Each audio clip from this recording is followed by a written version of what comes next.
Terima kasih rekan-rekan sekalian yang sudah menunggu dengan setia, dan kita sudah melampaui sidang ketiga ya? Kedua. Hari ketiga. Sidang ketiga. Sidang ketiga. Ya. Perkara kedua. Sidang ketiga, perkara bukan kedua lah, perkara permohonan pramit kedua. Oke. Dan kita tahu tadi sudah menghadirkan 4 saksi dari pemohon dan 1 ahli. Intinya adalah kami ingin menegaskan yang kami uji ini adalah bukan benar atau tidaknya Mas Roy melakukan tindakan sebagaimana diatur dalam pasal 32 ayat 1, karena benar dan tidak itu adalah materi pokok perkara. Yang kami masalahkan ini adalah apakah penetapan Mas Roy sebagai tersangka itu memenuhi bukti permulaan minimal 2 alat bukti, dan itu haruslah bukti yang berkualitas meliputi saksi, ahli, surat atau kombinasi di antara ketiga ini. Nah, inilah yang kemudian sepanjang hari kami mengkonfirmasi kepada saksi-saksi kami, apakah Anda melihat pemohon dalam hal ini Mas Roy melakukan pencurian, melakukan peretasan, nyolong harddisk, kemudian merusak dokumen Pak Jokowi atau dokumen Dian Sandi dan lain sebagainya, yang semuanya dikatakan tidak. Dari fakta persidangan kita bisa melihat bahwa satu, ya, bahwa dokumen itu pastilah bukan dokumennya Pak Jokowi, itu dijelaskan. Dokumen itu dokumen yang tidak rusak, masih bisa diakses. Mas Roy tidak melakukan kegiatan-kegiatan, tidak ada saksi yang membenarkan dia melakukan kegiatan-kegiatan hacking, kegiatan yang mencuri dokumen elektronik. Dan ini memang agak aneh, dipermasalahkan dokumen Dian Sandi tapi yang marah Pak Jokowi, kira-kira begitu ya. Nah, karena itulah menurut saya ini penting sekali, mudah-mudahan hakim memahami ini dengan baik, karena terlihat termohon dan turut termohon berusaha menyesatkan hakim, yaitu bahwa ini sudah masuk pokok perkara. Sekali lagi, kami tidak bicara tentang pokok perkara. Nah, untuk memberikan kehormatan ya kepada ahli kami, ya silakan Mas Didit untuk bicara. Tentu menyampaikan kembali reset apa yang tadi sudah disampaikan. Iya, baik. Jadi terima kasih ya semua rekan-rekan. Jadi begini, ini bolak-balik ya yang dimasalahkan oleh pihak Polda selaku termohon. Pertama, hukum acara ya. Hukum acara udah jelas. Hukum acara harus digunakan pada saatnya sekarang ini, yaitu hukum acara yang sudah berlaku, yaitu rezim 2025 KUHP baru. Nah, kalau yang namanya bolak-balik dibilang itu KUHP lama, itu hanya batu uji. Karena apa? Tidak fair.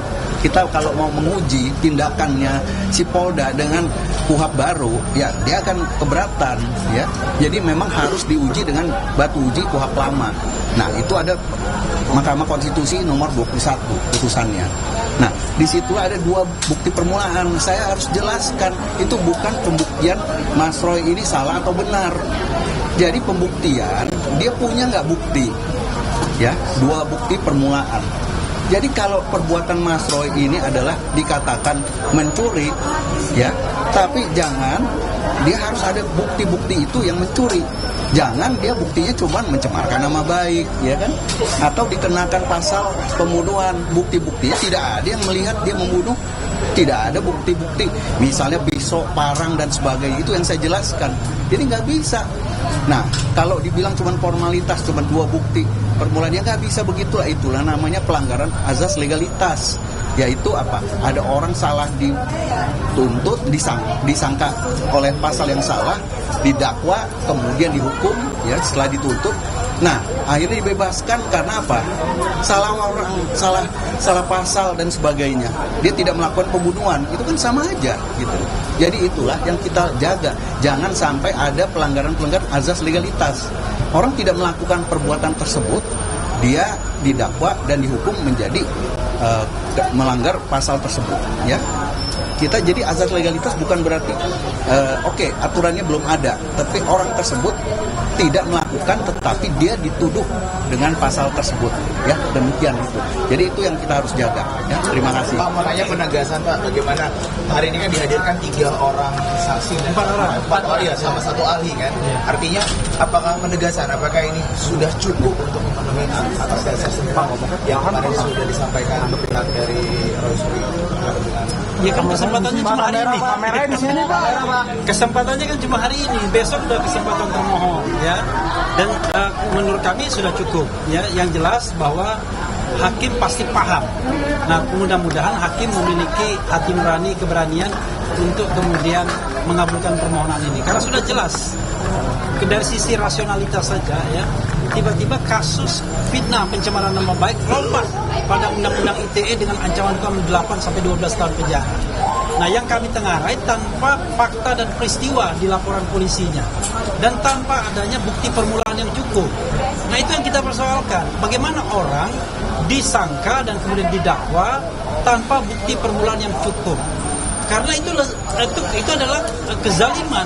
Karena ketika orang menjadi terdakwa, jelas saja dia sudah mengalami sebuah proses yang tidak mengenakan karena dijadikan terlapor, tersangka, kemudian terdakwa, habis waktunya. Padahal perbuatan itu sama sekali tidak dilakukan, sama sekali tidak ada buktinya, sama sekali tidak ada saksinya, dan tidak ada keterangan ahli yang memperkuatnya. Kita belum bicara benar dan salahnya, tapi baru bicara tentang prasyarat. Jadi pre-requirement-nya itu sudah tidak memenuhi syarat. Itu ya. Tapi kawan-kawan sekalian, saya ingin memberikan kesempatan kepada Michael Sinaga. Nah, ini saksi kita. Michael ini YouTube-nya itu salah satu dijadikan barang bukti untuk Mas Roy yang katanya memprak-aprak dokumen dengan error level analysis. Tapi tadi dia sudah menerangkan bahwa apakah ada terbukti terkait dengan pasal 32 ayat 1 ketika ditanya oleh penyidik Polda Metro Jaya. Silakan Michael disampaikan kembali. Oke. Ya, mungkin dari saya begini Pak. Oh ya, tertutup semua jadinya. Tapi nggak apa-apa. Gede banget. Iya, besar. Jadi sekarang kan dipersoalkan lagi, di mana waktu itu saya dilaporkan oleh Pak Jokowi bersama Pak Roy Suryo. Kami dilaporkan dengan barang bukti video yang tadi kita sudah saksikan bersama-sama ya, sudah ditayangkan. Nah, yang saya bingung, kenapa di sini ada pasal yang menyatakan mengubah, menyembunyikan dan lain-lain, merusak dan ya pasal 32 itu. Karena yang kami lakukan di situ adalah mendiskusikan. Barang itu ditemukan di Twitternya Dian Sandi dan Twitter itu bisa diakses oleh siapa saja. Jadi itu bukan mengambil dari komputernya Dian Sandi, bukan mengambil dari komputernya Jokowi, gitu loh. Dan soal ijazah yang analog, ijazah yang fisik, kami semua tidak ada yang pernah melihat, ya. Yang pernah melihat itu hanya waktu digelar perkara khusus ya Pak ya, hanya digelar perkara khusus. Jadi saat saya diperiksa di BAP, dan saya yakin 100 orang saksi yang di BAP itu semuanya tidak pernah melihat ijazah asli Jokowi. Jadi sebenarnya ini perkara yang sangat-sangat aneh. Kenapa tiba-tiba ijazah asli Jokowi yang katanya analog itu yang disimpan di Polda Metro Jaya kok jadi barang digital? Nah, kalau sekarang saya memfoto Anda, apakah muka Anda itu jadi dokumen digital? Kan tidak begitu cara berpikirnya. Jadi tolonglah diskusi-diskusi akademik, diskusi-diskusi ilmiah seperti yang saya lakukan dengan Pak Roy Suryo, jangan dikriminalisasi. Yes. Ya, tolong jangan dikriminalisasi lagi. Ini cukup, ini yang terakhir. Terima kasih. Oke. Ya, tinggi besar. Jelaskan kapasitas dari bisa mungkin sebagai saksi bagaimana? Pak, ketengah Pak. Oh, dia saksi yang memang diperiksa, dipanggil. Jadi dari 4 saksi, ya, dari 4 saksi yang kita ajukan itu adalah saksi yang memang dipanggil oleh Polda Metro untuk menjadi saksi dalam kasus ini. Jadi kita mengajukan saksi yang sudah diperiksa oleh penyidik untuk menerangkan apakah mereka pernah ditanya soal terkait pasal 32 ayat 1. Dan semuanya mengatakan tidak. Baik dia ditanyakan apakah melihat Mas Roy, atau ditanyakan Mas Roy pernah menghack, enggak. Apakah dokumen itu masih bisa diakses atau enggak, masih bisa, dan lain sebagainya. Jadi untuk membuktikan bahwa pasal 32 itu tidak memiliki sandaran saksi dan ahli yang memadai. Itu ya, kita belum bicara benar dan tidaknya. Karena saksi dan ahlinya tuh kita yakin gak ada orang yang menjelaskan bahwa Mas Roy melakukan perbuatan yang patut dikenakan dengan pasal 32 ayat 1.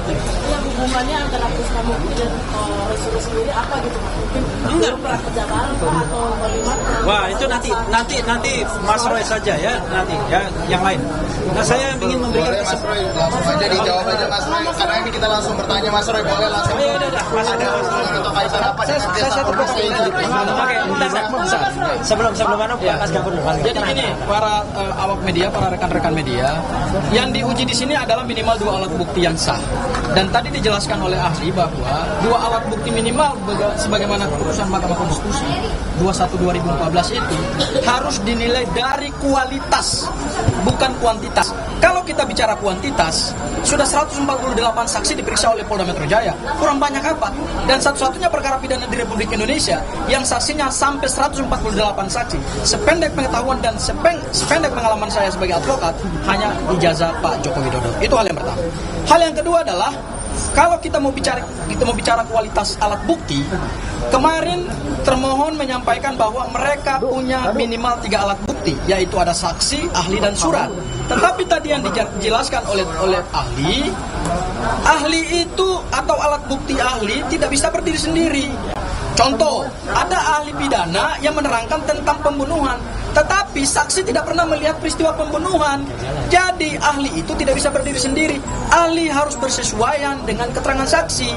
Oleh karena itu, berdasarkan pembuktian hari ini, maka sudah jelas dari saksi-saksi yang dihadirkan oleh kami tadi dan saksi-saksi, contoh salah satunya adalah Michael Sinaga yang podcastnya dijadikan sebagai barang bukti dan kemudian menjadi dasar penetapan tersangka terhadap Mas Roy, justru tidak pernah ditanyakan soal merusak, mengubah, mentransmisikan, membuat tidak dapat diakses. Dan tadi satu lagi hal yang luar biasa adalah dokumen elektronik yang diunggah Dian Sandi itu sampai hari ini tidak mengalami perubahan apapun, masih bisa diakses dan tadi langsung diperlihatkan di hadapan hakim tunggal pra peradilan.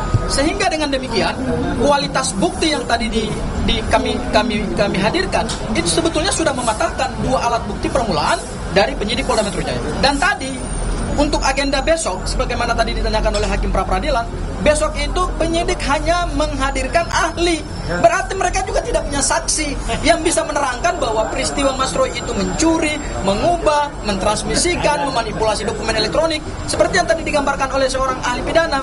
Orang melihat peristiwa perkelahian, kok dipaksa untuk bersaksi dalam peristiwa pembunuhan, padahal dia sendiri tidak pernah melihat peristiwa pembunuhan itu.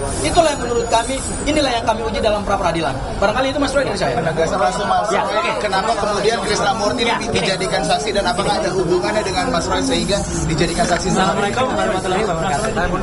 Saya di tengah ya. Pertama-tama saya aturkan terima kasih atas kehadiran 4 saksi dan 1 ahli.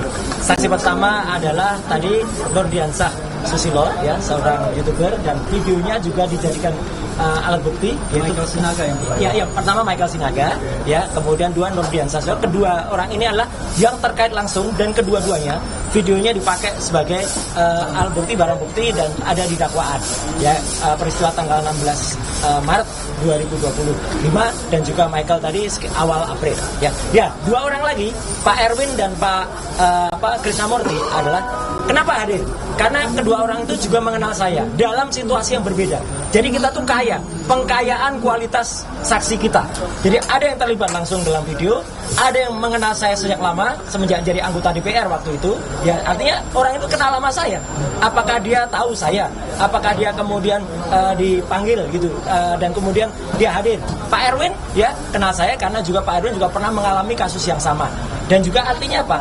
Ini menunjukkan, kalau tadi teman-teman pengen tanya lagi, kenapa ada Krisnamurti? Itu adalah upaya kami, upaya kuasa hukum untuk menghadirkan saksi-saksi yang fair. Jadi tidak hanya mengadakan saksi yang seperti sekarang sudah sering ketemu. Saya sudah lama nggak ketemu Krisnamurti. Terlibatannya dengan ijazah palsu itu? Enggak, karena dia itu dipanggil oleh Polda Metro Jaya. Mas, koreksi kalau Ya. saya salah. Ini kalau kasusnya, kalau saya nggak salah, setelah Mas Roy sudah tidak jadi anggota Dewan, kan? Loh, iya, nggak apa-apa kan? Tiba-tiba Krisnamurti hadir Loh, sebagai karena saksi. beliau itu dipanggil dapat surat dari Polda Metro Jaya. Ya, tanyakan ke Polda. Nah, makanya tanyakan ke Polda Metro Jaya. Kenapa Pak Erwin juga kemudian dipanggil? Jadi kami itu hanya ingin fair. Kami fair. Saksi-saksi yang pernah dipanggil oleh Polda Metro Jaya kita undang. kehadirannya di sini. Ya, itu clear ya. Dan dua yang jelas kalau mungkin teman-teman akan wah iyalah jelas Mas Nurdiansah, Mas Ian, Michael Sinaga itu kan dekat dengan dia. Iya, ini ada dua saksi yang saya ketemu Pak Erwin itu mungkin sudah berapa tahun yang lalu udah nggak pernah ketemu lagi. Dengan Pak Krisnamurti, ya udah lama juga nggak ketemu. Tiba-tiba dia itu jadi saksi. Dan ketika beliau bersaksi di Polda Metro Jaya pun saya nggak tahu. Ya, jadi itu adalah atas kepelihayan para kuasa hukum saya yang kemudian mengatur supaya kami itu menghadirkan saksi yang benar-benar fair, ya tidak kemudian ada terkait atau kemudian diajarin dan lain sebagainya, nggak ada. Maka teman-teman bisa lihat, kadang-kadang tadi Mas Krisna agak-agak lupa gitu, nggak apa-apa, ya itu fakta. Kalau bisa kita hadirkan saksi yang misalnya lebih dekat dengan kita, jadi ingatannya masih fresh ya itu. Tapi di sini yang ingin saya tambahkan adalah tadi saya menambahkan apa yang diterangkan oleh Mas Refli dan juga Mas Sangaji adalah apa? Alat bukti yang kita hasilkan atau barang benda yang kita hasilkan itu adalah misalnya satu, ya, yang kemudian kita buktikan meskipun kita tidak masuk ke pokok perkara. Tapi pasal 32 Undang-Undang ITE, kebetulan sekali lagi mohon maaf sekali, saya harus sampaikan bahwa saya ikut membuat naskah akademiknya. Itu adalah computer crime. Kejahatannya terjadi di dalam komputer. Dan itu bisa dijadikan barang bukti kalau bisa diakses. Teman-teman tadi bisa lihat, ya, itu jelas-jelas bisa diakses. Dan yang untuk mengakses apa? Komputer milik Pengadilan Negeri Jakarta Selatan. Hakim cerdas banget. Hakim menanya, itu komputer akunnya milik siapa? Akunnya milik PNJS, Pak. PNJS adalah Pengadilan Negeri Jakarta Selatan. Jadi bukan akun saya, bukan akun handphone teman-teman kuasa hukum. Itu komputer milik Pengadilan Negeri Jakarta Selatan saja yang tidak kenal dengan si Dian Sandi bisa mengakses. Dan lihat apa yang ada di Dian Sandi, nggak ada yang rusak, masih bisa diakses sampai dengan sekarang, masih utuh. Apalagi yang dikatakan itu adalah dokumen analog yang itu kemudian kita bahas adalah syaratnya, syarat formilnya. Kita tidak menguji dokumen analognya, tapi syaratnya ternyata tidak cocok untuk ditersangkakan ke saya, ya sesuai dengan pasal 32. Jadi apa? Mungkin itu bisa sesuai dengan pasal yang untuk pencemaran dan fitnah. Tapi tidak cocok untuk Undang-Undang ITE, karena Undang-Undang ITE itu butuh namanya alat bukti yang khusus, yang spesifik, itu butuh komputer. Jadi sekali lagi ya, kita ingin hadirkan yang benar-benar clear, benar-benar jelas. Jangan sampai itu kemudian dituduh, ya ini nanti ada rekayasa ala Solo. Enggak bisa. Ala Solo itu kayak gini tuh. Ini ala Solo. Ini ala Solo. Kopi ya. Saya nggak tahu siapa ini yang datang. Ini waktu RJ dulu. Jadi ini RJ Restorasi Justice ala Solo. Saya kira masih ada penegasan aja. Ya, apa? Untuk barang bukti yang dihadirkan hari ini itu apa saja? Iya, ada video. 5 video. Ada 5 video. Kemudian satu link Dian Sandi. Iya. Videonya yang apa? Ya, videonya adalah podcast bersama Mas Roy dan Michael Sinaga. Itu kemudian juga di Santana Podcast. Kemudian juga ada video dari Langkah Update. Ya. Kemudian juga ada video dari salah satu stasiun TV yang memberitakan Pak Jokowi menyerahkan ijazah. Oh iya, kalau itu ya. Kalau itu dari betul ya. Ini gara-gara TV. Dia tanya. Saya aja. Kemudian ada 5 video ya. Dan tadi sebenarnya dari 5 video itu kami tidak putar semua ya. Kami hanya putar 3 video. Kami hanya putar 3 video dan ada kurang lebih 26 bukti yang terlampir dalam surat alat bukti. Dan kemudian adalah ada 1 ahli 3 saksi. Ya, dan ada beberapa dokumen. Dan dari video yang jelas tanggal 26 Maret itu, ya itu jelas betul tidak ada saya. Nama saya pun tidak disebut di situ. Ya, itu video durasinya lebih dari 1 jam 6 menit. Itu jelas ada orang-orang di situ ya. Saya nggak boleh sebutkan itu karena ada sahabat-sahabat perjuangan semua. Dan ada seorang yang sudah berkhianat ya, namanya si Omon aja disebut gitu ya, si Omon si Anipar itu disebut. Oke, ada lagi. Oke, terima kasih semuanya. Assalamualaikum warahmatullahi wabarakatuh. Waalaikumsalam warahmatullahi wabarakatuh. Sorry banget.